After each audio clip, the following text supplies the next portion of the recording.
What a wonderful way to start a communication session, communicating. Let's talk about what communication means for us and importantly what it means for the impact that it can create to our businesses. Now what happens when we start to talk about communication is many of us as adults sort of get into a little bit of a ho-hum moment and we say communication 101, done it, been there, been to the workshops, got the qualifications, got the certificates on the wall. But in fact what we know about communication is that it's a continual quest to deepen our skills and our abilities to get better at communicating with people. And we know that communication in a workplace starts to break down one conversation at a time.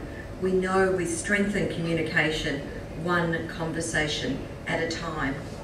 So let's take a look at typically a day in the life of many organisations that are faced by some of what we call channels and methods of poor communication. Have a look up there.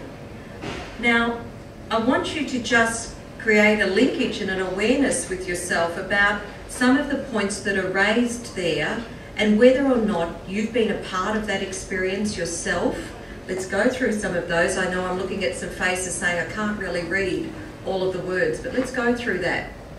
Take a snapshot at some of them. Poor leadership skills.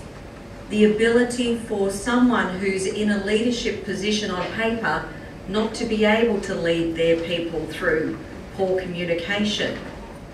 So they're on paper, not in actions.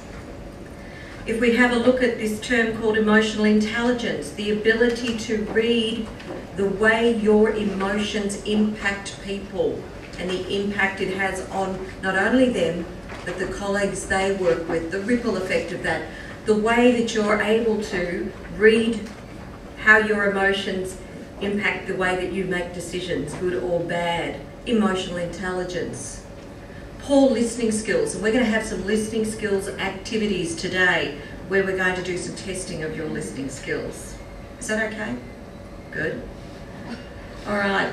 Time pressures. Most of us here, can I just get a show of hands, how many people are line managers of other people, managers of others, influencers, persuaders inside the organisation, people needing to face customers of the organisation. Everything we do, everything that our business is about, fundamentally will come back to communication activities, processes, procedures, techniques, style. So it's absolutely critical. Now here's some of the risk factors.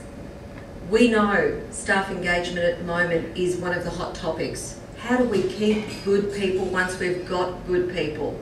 There isn't the marketplace that we used to have many, many years ago to go out and keep backfilling and recruiting.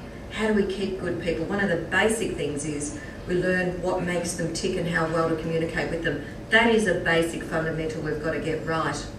The next thing we need to think about is what it means to our service to our clients and the impact of that. Our brand, our integrity, the awareness of that by our customers and to our client groups, and overall the risks associated with that.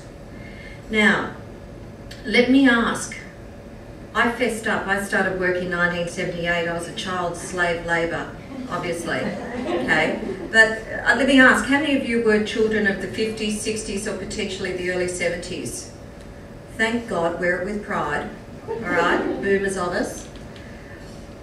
How many of you heard terms in those days with, they're just sort of not on my wavelength? They don't have the same vibe as me. Now some of you that are younger are thinking, my God, I think my grandparents used to talk like that, all right? I want you to imagine for a moment that all of us as communicators of our message to others act as a transmission station and that we have a frequency emission that moves from us to another person. Now, in the field of communication, what we know is 93% of all of our communication takes place through two mediums. That is non-verbal information and the tonality. 7% is left to the choice of the words you use. And we wonder why we have problems with email communication, yeah? So if 93% of our communication is based on the feeling of what's taking place between you and I, the sender and the receiver of the communication, how important would it be to tune in to someone's frequency, their station? So here's what I'm going to ask of you, please. I'm going to imagine that you have the ability to have this transmission station. And this transmission station can tune into another person. You can actually read what station they're tuned into. Now with this reading of it, I want you to be looking at the person either on your left or your right.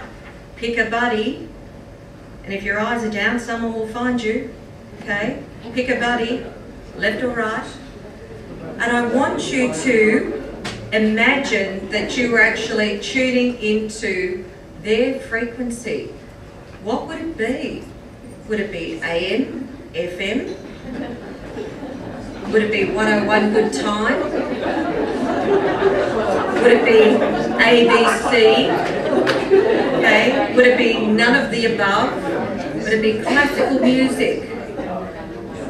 Have a conversation with that person about what you know about them, what you don't know about them, and take a bit of a guess. I reckon you're sort of an FM sort of person, a triple J.